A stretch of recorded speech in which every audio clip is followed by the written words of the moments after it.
மோடியுடைய அரசே 16-11 நிற்கிது. 11 நிதிஷ்குமார், 16 நாயுடு, 2 பேரும் தான். ஆனால் 16, 11, 27 தான். இங்கே 40 சீட் கிடைக்குது. யாருக்கு? இந்தியா கூட்டணிக்கு. ராகுல் பிரதமர் ஆவதற்கு எவ்வளோ சீட் கிடைக்குது? 40 சீட் கிடைக்குது.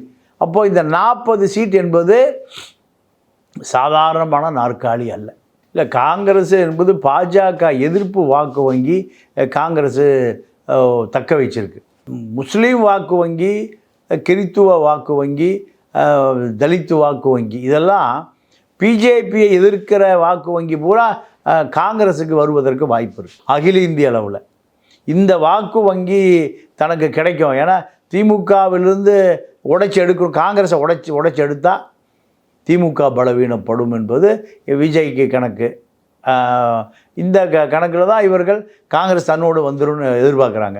அதுக்கெல்லாம் வாய்ப்பே இல்லை. 1% கற்பனை கூட செஞ்சு பார்க்க முடியாது. ஏன்னா கம்யூனிஸ்டுகள் எப்படி வெளியே வரமாட்டாங்களோ அதே போல் தான் காங்கிரஸ்.